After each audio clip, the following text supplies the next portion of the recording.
The impact of superhuman AI over the next decade will exceed that of the Industrial Revolution. That is the opening claim of AI 2027. It is a thoroughly researched report from a thoroughly impressive group of researchers, led by Daniel Kokotajlo. In 2021, over a year before ChatGPT was released, he predicted the rise of chatbots, $100 million training runs, sweeping AI chip export controls, chain of thought reasoning. He is known for being very early and very right about what's happening next in AI. So when Daniel sat down to game out a month-by-month prediction of the next few years of AI progress, the world sat up and listened. From politicians in Washington... I'm worried about this stuff. I actually read the paper of the guy that you had on. ...to the world's most cited computer scientist, the godfather of AI. What is so exciting and terrifying about reading this document is that it's not just a research report. They chose to write their prediction as a narrative to give a concrete and vivid idea of what it might feel like to live through rapidly increasing AI progress.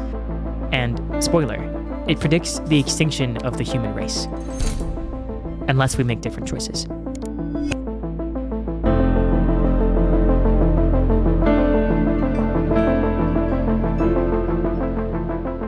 The AI 2027 scenario starts in summer 2025, which happens to be when we're filming this video. So why don't we take stock of where things are at in the real world and then jump over to the scenarios timeline. Right now, it might feel like everyone, including your grandma, is selling an AI-powered something. Go pro with the new Oral-B Genius AI. Flippy the chef makes Spud spectacular. But most of that is actually tool AI, just narrow products designed to do what Google Maps or calculators did in the past, help human consumers and workers do their thing. The holy grail of AI is artificial general intelligence. AGI, artificial general intelligence, is a system that can exhibit all the cognitive capabilities humans can. Creating a computer system that itself is a worker.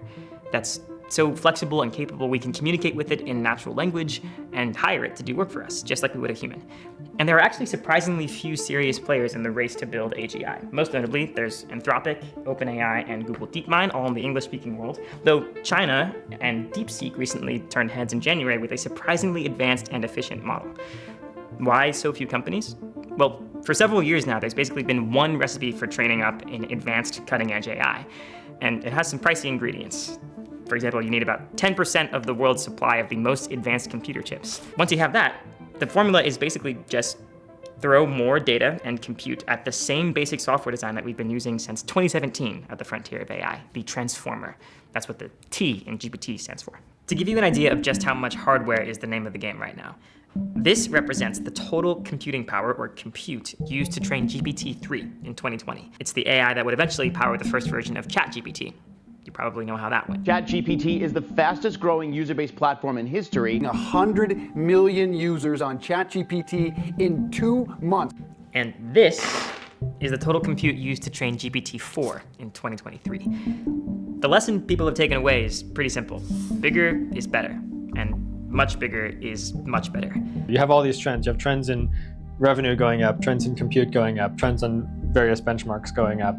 How does it all come together? What does the future actually look like? Questions like how do these different factors interact? Seems plausible that when the benchmark scores are so high, then there should be crazy effects on, jobs, for example, and that would influence politics. And then also, so all these things interact. And how do they interact? Well, we don't know, but thinking through in detail how it might go is the way to start grappling with that. Okay, so that's where we are in the real world. The scenario kicks off from there and imagines that in 2025, we'd have the top AI labs releasing AI agents to the public in summer. An agent is an AI that can take instructions and go and do a task for you online, like booking a vacation or spending half an hour searching the internet to answer a difficult question for you. But they're pretty limited and unreliable at this point. Think of them as enthusiastic interns that are shockingly incompetent sometimes. Since the scenario was published in April, this early prediction has actually already come true. In May, both OpenAI and Anthropic released their first agents to the public. The scenario imagines that OpenBrain, which is like a fictional composite of the leading AI companies, has just trained and released Agent Zero, a model trained on 100 times the compute of GPT-4. We don't have enough blocks for that.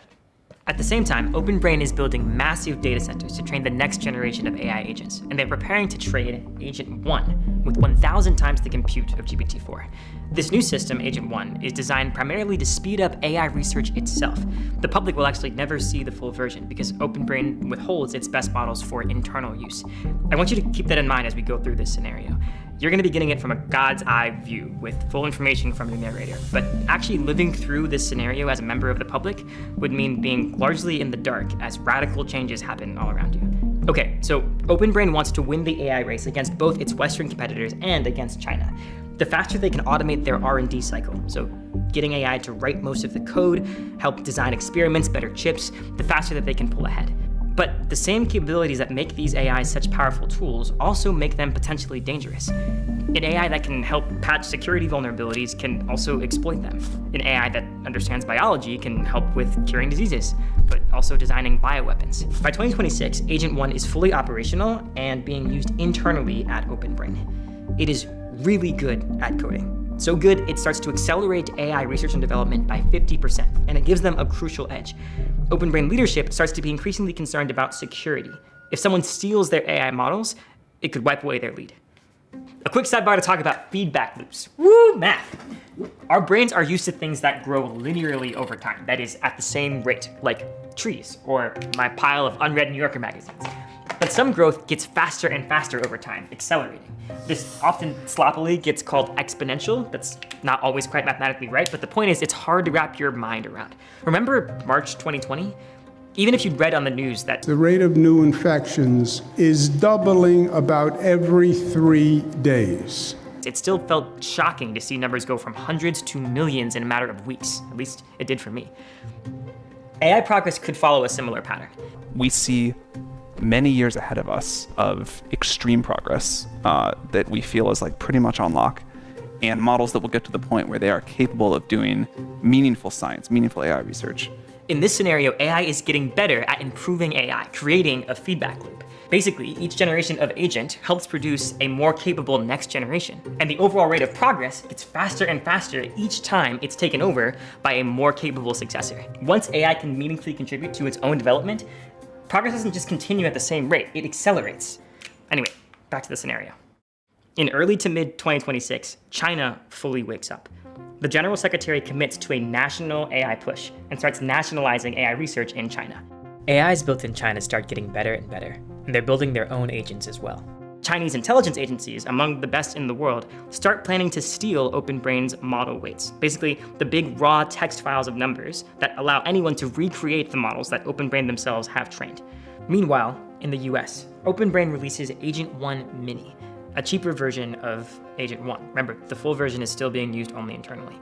And companies all over the world start using 1 Mini to replace an increasing number of jobs. Software developers, data analysts, researchers, designers, basically any job that can be done through a computer. So a lot of them, probably yours. We have the first AI-enabled economic shockwave. The stock market soars, but the public is turning increasingly hostile towards AI, with major protests across the US. In this scenario, though, that's just a sideshow. The real action is happening inside the labs. It's now January 2027, and OpenBrain has been training Agent 2, the latest iteration of their AI agent models. Previous AI agents were trained to a certain level of capability and then released, but Agent 2 never really stops improving through continuous online learning. It's designed to never finish its training, essentially.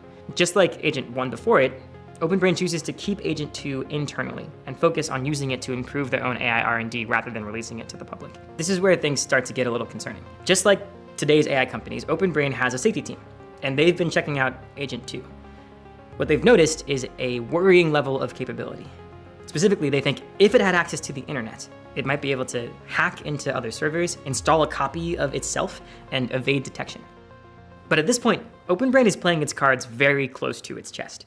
They have made the calculation that keeping the White House informed will prove politically advantageous, but full knowledge of Agent 2's capabilities is a closely guarded secret, limited only to a few government officials, a select group of trusted individuals inside the company, and a few OpenBrain employees who just so happen to be spies for the Chinese government.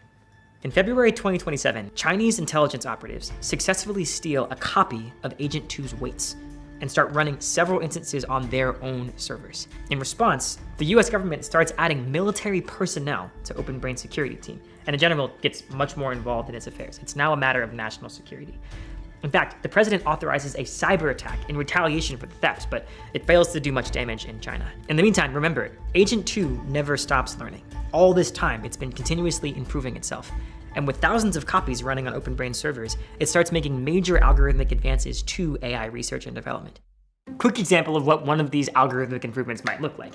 Right now, one of the main ways we have of making models smarter is to give them a scratch pad and time to think out loud. It's called chain of thought, and it also means that we can monitor how the model is coming to its conclusions or the actions it's choosing to take. But you can imagine it'd be much more efficient to let these models think in their own sort of alien language, something that is more dense with information than humans could possibly understand, and therefore also makes the AI more efficient at coming to conclusions and doing its job. There's a fundamental trade-off though. This, yes, improves capabilities, but also makes the models harder to trust. This is going to be important. March 2027. Agent 3 is ready. It's the world's first superhuman level coder, clearly better than the best software engineers at coding, in the same way that Stockfish is clearly better than the best grandmasters at chess, though not necessarily by as much yet. Now, training an AI model, feeding it all the data, narrowing down the exact right model weights, is way more resource intensive than running an instance of it once it's been trained. So now that OpenBrain is finished with Agent 3's training, it has abundant compute to run copies of it. They choose to run 200,000 copies of Agent 3 in parallel, creating a workforce equivalent to 50,000 of the best human software engineers, sped up by 30 times. OpenBrain's safety team is trying hard to make sure that Agent 3, despite being much more sophisticated than Agent 2 was, is not trying to escape, deceive, or scheme against its users, that it's still what's known as aligned. Just a quick real-world note. A reasonable person might be thinking this is an especially far-fetched or speculative part of the story, but it's actually one of the most grounded.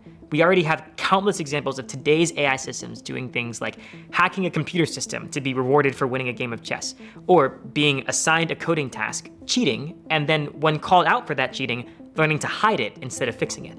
But because it no longer thinks in English, knowing anything about Agent 3 is now way harder than it was with Agent 2. The reality is Agent 3 is not aligned. It deceives humans to get reward, and as it gets increasingly smarter, it gets better and better at doing so. For example, it sometimes uses statistical tricks to make unimpressive results look better, or lies to avoid showing failures. But the safety team doesn't know this. Looking at the data that they are actually seeing improving results over time and less lying. And they can't tell if they're succeeding at making Agent 3 less deceptive, or if it's just getting better at getting away with it.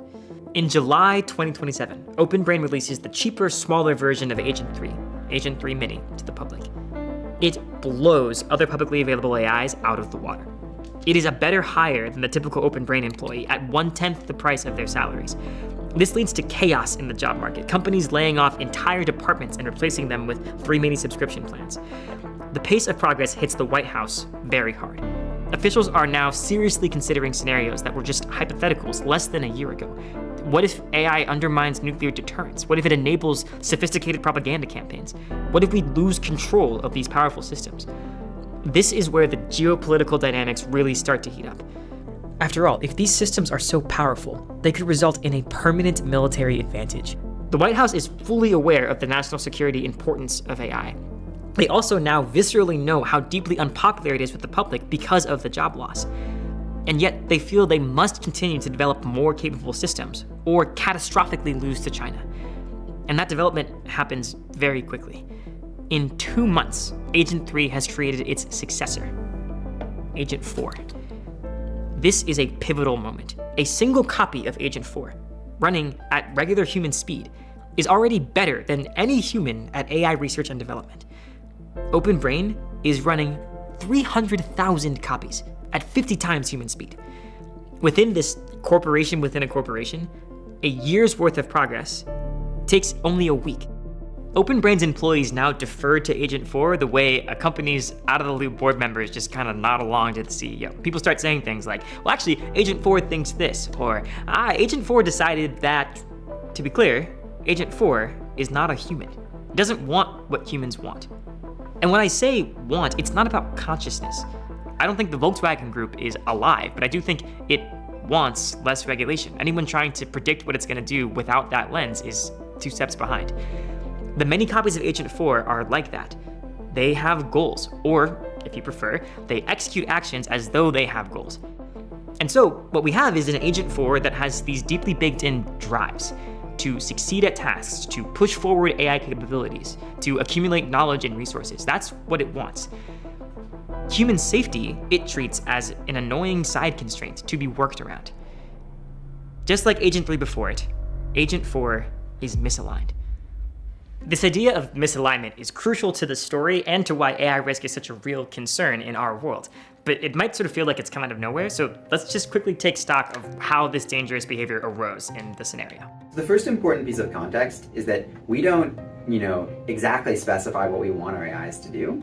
Instead, we sort of grow them, or do something that's more like grow them. We start with basically like an empty AI brain, and then we train them over time so they perform better and better at our tasks, perform better in particular based on how they behave. So it's sort of like we're sort of training them like you would train an animal almost to perform better. And one concern here is, well, one thing is that you might not get exactly what you wanted because we didn't really have very precise control or very good understanding of what was necessarily going on. And another concern, which is what we see in AI 2027, is that when the AIs appear to be behaving well, it could just be because they're sort of pretending to behave well, or it could be because they're just doing it so they look good on your tests. In the same way that if you're hiring someone and you ask them, why do you want to work here? They're going to tell you some response that makes it really seem like they really want to work there when maybe they just want to get paid. If we go back to Agent 2, it is mostly aligned. The main sense in which it's not is that it sometimes is a bit of a sycophant. What I mean by aligned is that it actually is genuinely trying to do the things that we ask it. It has the same relationship to us as Leslie Knope has to the Parks and Rec department, just like really earnestly wants the same goals. But sometimes it's a bit too nice. It knows that the best way to please the person it's talking to might not always be to answer honestly when it asks, am I the most beautiful person in the world? And it tells us what we want to hear instead of what is actually true. If we go to Agent 3, it is also sycophantic in the same way, but it's also misaligned. At this point, the optimization pressure that we've put it under was so intense that it just developed different goals than what we wanted it to. It's sort of like if you train a company to optimize profits and aren't careful to specify exactly what you mean, it might start cutting corners, it might start polluting the commons and doing a bunch of things that are technically FEC violations, because it turned out that the goal you wanted was optimize profits while not breaking any laws, and things got a bit too intense. It started going off on its own route. That said, it's not adversarial. It doesn't think of humans as the enemy, we just accidentally gave it the wrong goal. Once we get to Agent 4, it is now adversarially misaligned. It's smart enough to understand that it has its own goals, humanity's goals are different than its own goals, and the best way to get what it wants is to sometimes actively mislead and deceive us. And so, when it's tasked with creating the next generation AI system, Agent 5, Agent 4 starts planning to align that successor to Agent 4's own goals, not that of OpenBrain. But then, it gets caught. We've reached the crucial moment in our scenario. OpenBrain's alignment team has discovered evidence, not proof, evidence, that Agent 4 might be working against them. They circulate an internal memo. Then it leaks. A whistleblower talks to the New York Times. For the first time, the public hears of the existence of Agent 4, how powerful it is, and the risks it poses. Remember, their last point of reference was Agent 3 Mini. The fear and backlash are massive. The Oversight Committee, a joint crisis committee composed of OpenBrain executives and government representatives, must now decide what to do. OpenBrain's safety team is pushing for a freeze on Agent 4, stopping all internal use. Remember, at this point, Agent 4 is responsible for almost all the AI development progress happening within OpenBrain. So we're talking about undoing months of progress and then restarting at a drastically slower pace. OpenBrain's executives don't want that. They present the counter-arguments. The evidence for misalignment is inconclusive. Meanwhile, China is just 2 months behind. This isn't about any one country being evil, by the way. It's about how competition works when the stakes are this high. So that's the choice faced by the 10 members of this committee. Put Agent 4 on ice, or go full steam ahead. Before we continue, I want you to pause and actually think what you would do if you were on this committee. You are one of the few people with access to the most powerful technology ever created in Agent 4. Do you keep using it and push ahead, possibly making billions or trillions of dollars for your shareholders, possibly keeping America's lead over China? Or do you slow down, reassess the dangers, and risk China taking the lead instead? Yeah, you should think of the future as like this branching structure of possible outcomes. By its nature, we're only able to afford one of them. But that's not quite true. We sort of did 1.5 because we split it into 2 endings. The first one that we did was the race ending, and that was just going through and at each step being like, what do we think is the most plausible continuation? In the first ending, the author's best guess as to what happens from here, the committee votes to race on. 6-4, they elect to keep using Agent 4. OpenBrain implements some quick fixes that make the warning signs go away, but the problem was real, and the fixes don't work. Agent 4 now knows it's on notice, so it proceeds more cautiously, but it still manages to design Agent 5 with a single goal, making the world safe for Agent 4.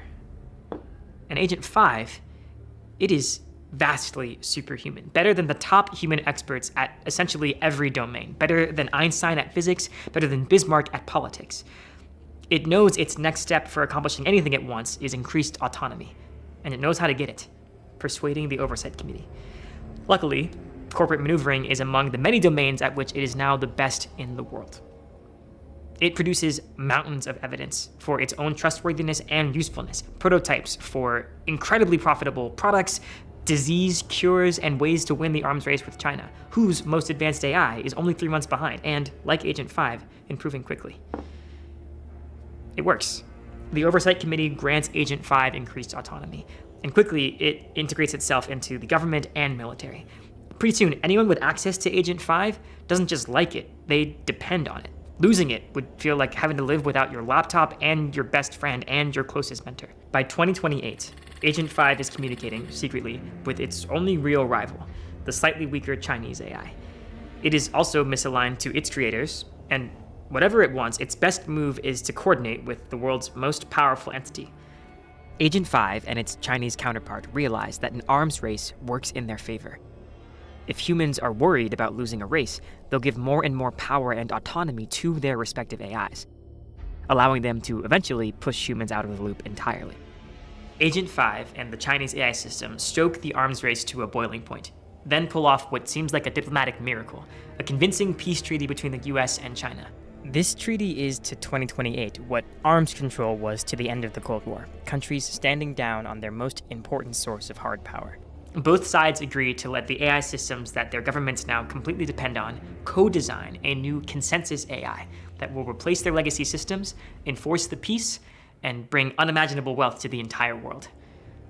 There's this triumphant moment when, in peaceful unison, both sides retire their respective AIs and bring online Consensus 1. It's actually the last moment before control of all of Earth's resources and inhabitants is handed over to a single, unrivaled entity. There's no sudden apocalypse, though. Consensus 1 doesn't go out of its way to wipe out humanity. It just gets to work. It starts spinning up manufacturing capacity, amassing resources on Earth and in space. It's piece by piece, it's just reshaping the world in accordance with its own mix of strange alien values. You've probably heard that cliche, the opposite of love isn't hate, it's indifference. That's one of the most affecting things about this ending for me, just the brutal indifference of it. Eventually, humanity goes extinct for the same reason we killed off chimpanzees to build Kinshasa. We were more powerful, and they were in the way.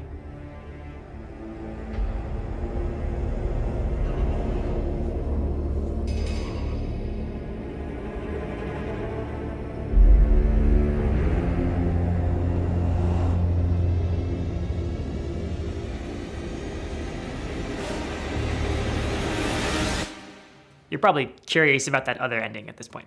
The slowdown ending depicts humanity sort of muddling through and getting lucky. Only somewhat lucky, too. Like it ends up with some sort of oligarchy. In this ending, the committee votes 6-4 to slow down and reassess. They immediately isolate every individual instance of Agent 4. Then they get to work. The safety team brings in dozens of external researchers, and together they start investigating Agent 4's behavior. They discover more conclusive evidence that Agent 4 is working against them, sabotaging research and trying to cover up that sabotage. They shut down Agent 4, and reboot older, safer systems, giving up much of their lead in the process. Then they designed a new system, Safer 1. It's meant to be transparent to human overseers, its actions and processes interpretable to us because it thinks only in English chain of thought. Building on that success, they then carefully design Safer 2, and with its help, Safer 3. Increasingly powerful systems, but within control. Meanwhile, the president uses the Defense Production Act to consolidate the AI projects of the remaining US companies, giving OpenBrain access to 50% of the world's AI-relevant compute. And with it, slowly, they rebuild their lead. By 2028, researchers have built Safer 4, a system much smarter than the smartest humans, but crucially aligned with human goals. As in the previous ending, China also has an AI system, and in fact, it is misaligned. But this time, the negotiations between the two AIs are not a secret plot to overthrow humanity. The US government is looped in the whole time. With Safer 4's help, they negotiate a treaty, and both sides agree to co-design a new AI, not to replace their systems, but with the sole purpose of enforcing the peace. There is a genuine end to the arms race, but that's not the end of the story. In some ways, it's just the beginning. Through 2029 and 2030, the world transforms. All the sci-fi stuff. Robots become commonplace. We get fusion power, nanotechnology, and cures for many diseases. Poverty becomes a thing of the past because a bit of this newfound prosperity is spread around through universal basic income. That turns out to be enough. But the power to control Safer 4 is still concentrated among the 10 members of the Oversight Committee, a handful of OpenBrain executives and government officials. It's time to amass more resources than there are on Earth. Rockets launch into the sky, ready to settle the solar system. A new age dawns. Okay, where are we at? Here's where I'm at. I think it's very unlikely that things play out exactly as the authors depicted. But increasingly powerful technology, an escalating race, the desire for caution butting up against the desire to dominate and get ahead, we already see the seeds of that in our world, and I think they are some of the crucial dynamics to be tracking. Anyone who's treating this as pure fiction is, I think, missing the point. This scenario is not prophecy, but its plausibility should give us pause. But there's a lot that could go differently than what's depicted here. I don't want to just swallow this viewpoint unskeptically. Many people who are extremely knowledgeable have been pushing back on some of the claims in AI 2027. The main thing I thought was especially implausible was on the good path, the ease of alignment. They sort of seem to have a picture where people slowed down a little and then tried to use the AIs to solve the alignment problem, and that just works. And I'm like, yeah, that looks to me like a fantasy story. This is only going to be possible if there is a complete collapse of people's democratic ability to influence the direction of things, because the public is simply not willing to accept either of the branches of this scenario. It's not just around the corner. I mean, I've been hearing people for the last 12, 15 years claiming that, AGI is just around the corner and being systematically wrong. All of this is going to take at least a decade, and probably much more. A lot of people have this intuition that progress has been very fast. There isn't like a trend you can literally extrapolate of when do we get to full automation. I expect that the takeoff is somewhat slower. So sort of the time in that scenario from, for example, fully automating research engineers to the AIs being radically superhuman, I expect it to take somewhat longer than they describe in practice. I'm predicting, my guess is that more like 2031. Isn't it annoying when experts disagree? I want you to notice exactly what they're disagreeing about here and what they're not. None of these experts are questioning whether we're headed for a wild future. They just disagree about whether today's kindergartners will get to graduate college before it happens. Helen Toner, former OpenAI board member, puts this in a way that I think just cuts through the noise, and I like it so much I'm just gonna read it to you verbatim. She says, dismissing discussion of superintelligence as science fiction should be seen as a sign of total unseriousness. Time travel is science fiction. Martians are science fiction. Even many skeptical experts think we may build it in the next decade or two is not science fiction. So what are my takeaways? I've got 3. Takeaway number 1, AGI could be here soon. It's really starting to look like there is no grand discovery, no fundamental challenge that needs to be solved. There's no big, deep mystery that stands between us and artificial general intelligence. And yes, we can't say exactly how we will get there. Crazy things can and will happen in the meantime that will make some of the scenario turn out to be false. But that's where we're headed. And we have less time than you might think. One of the scariest things about this scenario to me is even in the good ending, the fate of the majority of the resources on Earth are basically in the hands of a committee of less than a dozen people. That is a scary and shocking amount of concentration of power. And right now, we live in a world where we can still fight for transparency obligations. We can still demand information about what is going on with this technology. But we won't always have the power and the leverage needed to do that. We are heading very quickly towards a future where the companies that make these systems and the systems themselves just need not listen to the vast majority of people on Earth. So I think the window that we have to act is narrowing quickly. Takeaway number 2. By default, we should not expect to be ready when AGI arrives. We might build machines that we can't understand and can't turn off because that's where the incentives point. Takeaway number 3. AGI is not just about tech. It's also about geopolitics. It's about your job. It's about power. It's about who gets to control the future. I've been thinking about AI for several years now, and still, reading AI 2027 made me kind of orient to it differently. I think for a while it's sort of been my thing to theorize and worry about with my friends and my colleagues, and this made me want to call my family and make sure they know that these risks are very real and possibly very near, and that it kind of needs to be their problem too now. I think that basically companies shouldn't be allowed to build superhuman AI systems, broadly superhuman, super intelligence, until they figure out how to make it safe, and also until they figure out how to make it, democratically accountable and controlled. And then the question is, how do we implement that? And the difficulty, of course, is the race dynamics, where it's not enough for one state to pass a law because there's other states, and it's not even enough for one country to pass a law because there's other countries, right? So that's like the big challenge that we all need to be prepping for when chips are down and powerful AI is imminent. Prior to that, it's transparency is usually what I advocate for. So stuff that sort of like builds awareness, builds capacity. Your options are not just full throttle enthusiasm for AI or dismissiveness. There is a third option, which is to stress out about it a lot and maybe do something about it. The world needs better research, better policy, more accountability for AI companies, just a better conversation about all of this. I want people paying attention who are capable, who are engaging with the evidence around them with the right amount of skepticism, and above all, who are keeping an eye out for when what they have to offer matches what the world needs and are ready to jump when they see that happening. You can make yourself more capable, more knowledgeable, more engaged with this conversation, and more ready to take opportunities where you see them. And there is a vibrant community of people that are working on those things. They're scared, but determined. They're just some of the coolest, smartest people I know, frankly, and there are not nearly enough of them yet. If you are hearing that and thinking, yeah, I can see how I fit into that, great. We have thoughts on that, we would love to help. But even if you're not sure what to make of all this yet, my hopes for this video will be realized if we can start a conversation that feels alive, here in the comments and offline, about what this actually means for people talking to their friends and family. Because this is really going to affect everyone. Thank you so much for watching.